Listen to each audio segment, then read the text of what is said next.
The morning sun cast long shadows across the rugged Afghan mountains as Private Jake Morrison adjusted his rifle scope for what felt like the 100th time.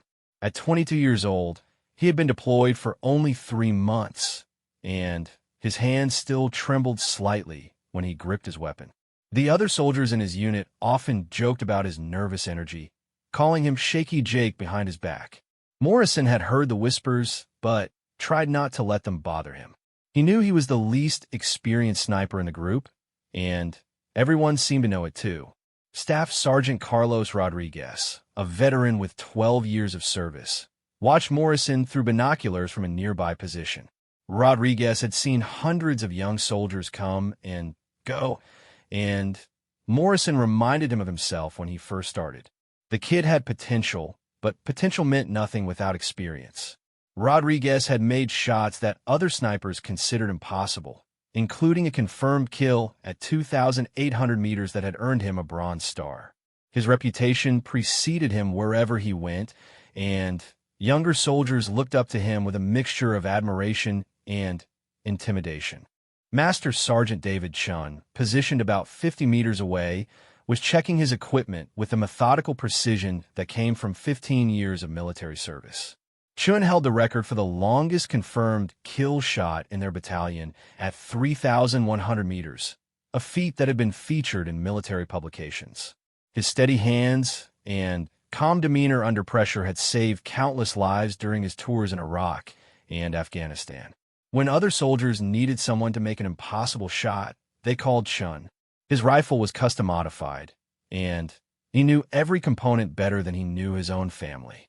The mission briefing had been clear, but challenging. Intelligence reports indicated that a high-value target, a Taliban commander responsible for coordinating attacks on NATO forces, was hiding in a compound approximately 3,700 meters away across a deep valley. The distance was extreme, even by military standards. Most sniper engagements happen at ranges between 300 to 800 meters. Anything beyond 1,500 meters was considered long range, and shots beyond 3,000 meters were rare and required exceptional skill, perfect conditions, and a fair amount of luck. Morrison studied the terrain through his scope, noting the way the wind moved the sparse vegetation on the mountainside. He had learned about wind compensation and bullet drop in training, but theoretical knowledge felt very different from the reality of looking across nearly 4 kilometers of hostile territory. The air was thin at their altitude, which would affect bullet trajectory, and the temperature differential between their position and the target area could create unpredictable air currents. Rodriguez was running calculations in his head, considering factors that Morrison probably hadn't even thought of yet. The humidity level, the atmosphere pressure, the rotation of the Earth itself. All of these elements would influence a bullet's path over such an extreme distance. He had his range-finding equipment ready and was preparing to take the shot when the opportunity presented itself. This was exactly the kind of challenge that separated experienced marksmen from beginners. Chun was also making preparations, though his approach was different from Rodriguez's more aggressive style. Chun believed in patience above all else. He would wait hours for the perfect moment when all conditions aligned. His philosophy was that rushing a shot at extreme range was a recipe for failure. He had seen too many young snipers miss critical targets because they didn't respect the complexity of long-distance shooting. The intelligence officer, Captain Lisa Thompson, had briefed them on the importance of this mission. The target had been responsible for planning roadside bomb attacks that had killed dozens of coalition soldiers in recent months. Eliminating him could potentially save many lives and disrupt enemy operations in the region. The pressure to succeed was enormous, but Thompson had emphasized that they should only take the shot if they were confident of success. Morrison found himself studying his more experienced colleagues, trying to learn from their positioning and preparation techniques. He noticed how Rodriguez constantly adjusted his position to account for changing wind conditions, and how Chun seemed to enter an almost meditative state as he prepared for a potential shot. Morrison's own training had been thorough, but he knew that classroom instruction and Even practice ranges couldn't fully prepare someone for the psychological pressure of a real mission. The communication equipment crackled to life as their spotter, Corporal Mike Jackson, provided updates on target movement within the compound. Jackson had been working with binoculars and a spotting scope, tracking personnel movement and trying to identify their primary target among the figures moving around the buildings. The compound was partially hidden by rocky outcroppings, making observation challenging even with high-quality optics. As the morning progressed, the team settled into their positions and began the waiting game that was such a crucial part of sniper operations. Morrison tried to control his breathing and calm his nerves, knowing that any tension in his body would affect his accuracy. He had read about legendary snipers who could slow their heart rate at will and fire between heartbeats to minimize the natural movement that pulse created in their aim. Rodriguez checked his rifle one more time, ensuring that every component was functioning perfectly. His weapon was a proven system that he had used successfully on numerous previous missions. He had complete confidence in his equipment and his abilities. At the range they were dealing with, even the smallest mechanical issue could mean the difference between hitting the target and missing by several meters. Chun was mentally reviewing his experience with extreme-range shots, recalling the conditions and techniques that had led to his previous successes. He understood that at 3,700 meters, the bullet would take several seconds to reach the target, during which time the target could move, wind conditions could change, and numerous other variables could affect the outcome. Success at this range required not just technical skill, but also intuition developed through years of experience. The morning continued with periodic updates from Jackson about activity in the target compound. The team knew they might wait hours or even days before getting a clear shot at their primary target. Patience was essential in sniper operations, but the psychological strain of maintaining focus and readiness for extended periods was challenging, especially for someone as inexperienced as Morrison. Morrison tried to stay focused on his role while learning from the veterans around him. He watched how they managed their equipment, how they positioned their bodies for maximum stability, and how they seemed to read environmental conditions almost instinctively. Despite his nervousness, Morrison felt a growing sense of determination. He wanted to prove that he belonged with this elite group of marksmen, even if he knew his chances of being selected for the crucial shot were minimal. The sun climbed higher in the sky, and the team continued their vigil, each man prepared for the moment when their target would finally appear in their crosshairs. The afternoon heat began to create shimmer effects across the valley, distorting the view through their scopes. Morrison wiped sweat from his forehead, careful not to disturb his rifle's position.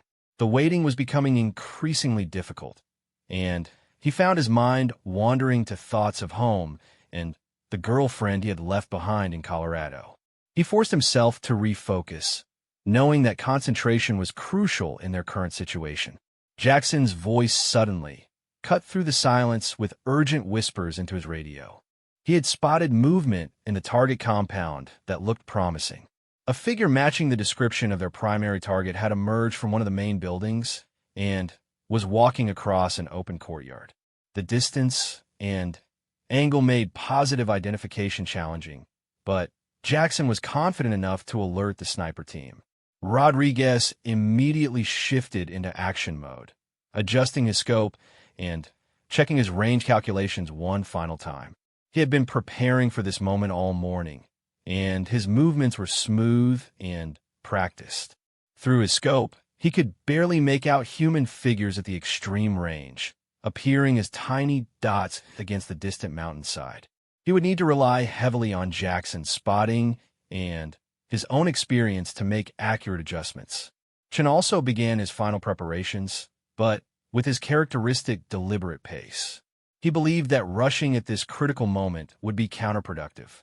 His breathing became deeper and more controlled as he entered the focused mental state that had served him well in previous high-stakes situations. Chen's philosophy was that the mind had to be perfectly calm before the body could perform at its peak. Morrison found himself in an unexpected position when both Rodriguez and Chen encountered technical difficulties almost simultaneously. Rodriguez's scope had developed a slight fog problem due to temperature changes, and Chun discovered that his rifle's bolt wasn't cycling as smoothly as normal. Both veterans began troubleshooting their equipment, but time was critical as their target might disappear at any moment. Captain Thompson's voice came through their communications, emphasizing the importance of taking the shot while the opportunity existed. Intelligence suggested that the target rarely appeared in the open and might not show himself again for days or weeks. The pressure was mounting, and Morrison could feel the eyes of his teammates turning toward him as the only sniper with fully functioning equipment. Morrison's heart began racing as he realized he might be called upon to attempt a shot that his more experienced colleagues had been preparing for all morning. His hand started to shake slightly, and he tried to remember his training about controlling nervous energy. He had never attempted anything close to this range in a real operational environment, and the weight of responsibility felt overwhelming. Jackson provided more details about the target's position and movement, trying to help Morrison understand exactly where to aim. The spotter explained that the figure was moving slowly across the courtyard and would likely pause near a specific building where previous intelligence had indicated the commander often conducted meetings. Morrison would need to anticipate the target's movement and time his shot perfectly. Rodriguez, still dealing with his equipment issues, began coaching Morrison through the radio. Despite the competitive nature among snipers, Rodriguez understood that mission success was more important than personal glory. He shared quick tips about reading wind conditions at extreme range and adjusting for the significant bullet drop they would encounter at 3,700 meters. His guidance was rapid but precise, covering critical points that Morrison needed to consider. Chen also contributed advice, focusing on breathing techniques and mental preparation. He reminded Morrison that at this range, the bullet would take approximately 4 seconds to reach the target, during which time the target could move significantly. Chen explained that Morrison would need to aim where the target was going to be, not where he currently was, making the shot as much about prediction as marksmanship. Morrison tried to absorb all the advice while maintaining his sight picture through the scope. The target appeared as an incredibly small figure in his crosshairs, barely distinguishable from the surrounding environment. He began making mental calculations based on the wind speed he could observe, the range estimation provided by Jackson, and the trajectory compensations his more experienced colleagues had suggested. The psychological pressure was unlike anything Morrison had experienced during training. In practice scenarios, missing a shot meant embarrassment and additional practice sessions. In this situation, missing could mean that a dangerous enemy would escape to kill more coalition soldiers in future attacks. The weight of that responsibility made his rifle feel heavier and his breathing more labored. Jackson continued providing updates on target movement, noting that the figure had paused near the predicted location and appeared to be talking with other individuals. This was the optimal moment for the shot, as the target was stationary and positioned in an area with good visibility. Jackson began counting down, giving Morrison a few seconds to make his final adjustments and commit to the shot. Morrison forced himself to slow his breathing and remember the fundamentals he had learned during countless hours of training. He adjusted his aim point to compensate for wind drift and bullet drop, trying to incorporate all the advice he had received from his experienced teammates. His finger found the trigger, and he began applying the steady pressure he had practiced thousands of times on the range. The moment felt suspended in time as Morrison made his final calculations and committed to the shot. Through his scope, he could barely see the tiny figure that represented their target, standing in a courtyard nearly 4 kilometers away. Morrison had to trust his equipment, his training, and the guidance from his experienced colleagues as he prepared to attempt what many would consider an impossible shot for someone with his limited experience. Rodriguez and Chun watched with professional interest, knowing that they were about to witness either an extraordinary achievement or a learning experience for the young sniper. Both veterans understood the difficulty of what Morrison was attempting, and respected his willingness to take on such a challenging shot when they couldn't perform the mission themselves. The tension in the air was palpable as Morrison made his final breathing cycle and began the trigger squeeze that would send his bullet on a 4-second journey across the Afghan valley. Everything he had learned, all his preparation, and the guidance from his mentors would be put to the ultimate test in the next few moments. The mission's success and Morrison's reputation as a marksman would be determined by what happened in the next few seconds. Morrison's finger completed the trigger squeeze with the smooth, steady pressure he had practiced countless times. The rifle recoiled against his shoulder, and the sound of the shot echoed across the mountain valley. For a moment, everything seemed frozen as the bullet began its long journey through the thin mountain air toward a target nearly 4 kilometers away. Morrison maintained his sight picture, trying to spot his bullet's impact while fighting the urge to immediately check his teammates' reactions. The 4 seconds it took for the bullet to travel to the target felt like an eternity. Morrison watched through his scope, knowing that at this extreme range, he wouldn't be able to see the bullet's flight path. He had to trust his calculations, his equipment, and the guidance he had received from Rodriguez and Chun. During those crucial seconds, Morrison wondered if he had properly compensated for wind drift, bullet drop, and all the other variables that could affect a shot at such an unprecedented distance. Jackson, watching through his spotting scope with higher magnification than Morrison's rifle scope, was the first to see the bullet's impact. His excited whisper into the radio confirmed what none of them had dared to hope for. The bullet had struck the target's center mass, and the figure had dropped immediately. Jackson continued observing the compound to assess the situation and provide additional intelligence about the aftermath of the successful shot. Rodriguez stared in disbelief at what he had just witnessed. A novice sniper with only 3 months of deployment experience had just accomplished something that most marksmen never achieve in their entire careers. Rodriguez had been attempting shots at extreme range for over a decade, and his longest confirmed kill was nearly 900 meters shorter than what Morrison had just achieved. The veteran sniper felt a mixture of amazement, professional respect, and perhaps a touch of wounded pride. Chin's reaction was more measured, but equally impressed. His analytical mind began processing what factors had contributed to Morrison's success. The atmospheric conditions had been favorable, with minimal wind and good visibility. Morrison's equipment was functioning perfectly, and the guidance provided by his experienced teammates had been accurate and helpful. However, Chin understood that even with all those advantages, the shot required exceptional skill and a considerable amount of luck. Morrison himself was struggling to process what had just happened. The confirmation of his successful shot felt surreal, as if he was watching someone else's achievement rather than his own. His hands were shaking more now than they had before the shot, as the adrenaline and realization of what he had accomplished began to affect his nervous system. Morrison had gone from being the least experienced member of the team to making the longest confirmed kill shot in their unit's history. Captain Thompson's voice came through their communications with congratulations and instructions for the team to maintain observation of the compound while higher command assessed the situation. Intelligence personnel would need to confirm the target's identity and evaluate the impact of the successful mission on enemy operations in the region. Thompson was clearly pleased with the outcome, but maintained the professional demeanor expected of an officer in such situations. The other personnel in the compound reacted to the sudden death of their leader with confusion and panic.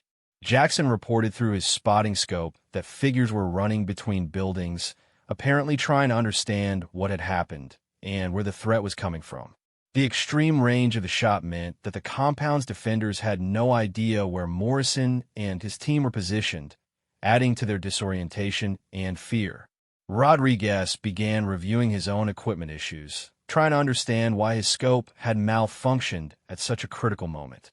As a professional, he accepted that equipment problems were part of military operations, but he was frustrated that technical difficulties had prevented him from attempting the shot himself. Rodriguez made mental notes about equipment maintenance and backup procedures that might prevent similar problems in future missions. Chen was already thinking about the broader implications of Morrison's achievement. A shot at 3,700 meters would likely be investigated and documented by military authorities, potentially setting new standards for sniper training and equipment. Chen understood that Morrison's success would become part of military history and might influence how extreme-range shooting was approached in the future. The achievement would certainly boost morale among sniper units throughout the military. Morrison tried to remain focused on his immediate responsibilities while his mind raced with thoughts about what had just occurred. He continued observing the target compound through his scope, providing security for his team while Jackson gathered additional intelligence. Despite his excitement, Morrison understood that their mission wasn't complete until they safely returned to base and provided a full debrief to their commanding officers. The team began preparing for extraction from their position, knowing that their successful shot might prompt enemy forces to search for their location. Morrison carefully secured his rifle and gathered his equipment while his teammates provided covering fire and watched for any signs of enemy response. The professionalism that had carried them through the mission continued as they planned their safe withdrawal from the mountain position. As they moved away from their firing position, Rodriguez and Chun continued to offer Morrison their congratulations and respect. Both veterans understood that they had witnessed something extraordinary, and their initial surprise was giving way to genuine admiration for their young colleague's achievement. The dynamic within their sniper team had fundamentally changed, with Morrison having proven himself in the most dramatic way possible. Jackson documented the details of the shot for the official after-action report, recording the range, environmental conditions, equipment used, and target information. Military bureaucracy required extensive documentation of such achievements, especially when they involved records or exceptional circumstances. Jackson's spotting and confirmation would be crucial for validating Morrison's claim and ensuring proper recognition for his accomplishment. The journey back to base gave Morrison time to reflect on the morning's events and the factors that had contributed to his success. He thought about the importance of teamwork, proper training, reliable equipment, and favorable conditions. Morrison also recognized how much he had learned from Rodriguez and Chun, whose guidance and coaching had been essential to his achievement. The experience reinforced his understanding that military operations depend on collective expertise rather than individual heroics. Morrison's successful shot would become legendary within military sniper communities, inspiring future marksmen and setting new benchmarks for extreme-range shooting. The young soldier who had started the day as Shaky Jake had ended it as the author of one of the longest confirmed sniper kills in military history. His achievement would be studied, analyzed, and remembered long after his deployment ended, serving as proof that proper training, teamwork, and determination could accomplish seemingly impossible tasks. The mission's success would have lasting impacts beyond Morrison's personal achievement, potentially saving lives by eliminating a dangerous enemy commander and demonstrating the reach and capability of coalition sniper teams to hostile forces throughout the region.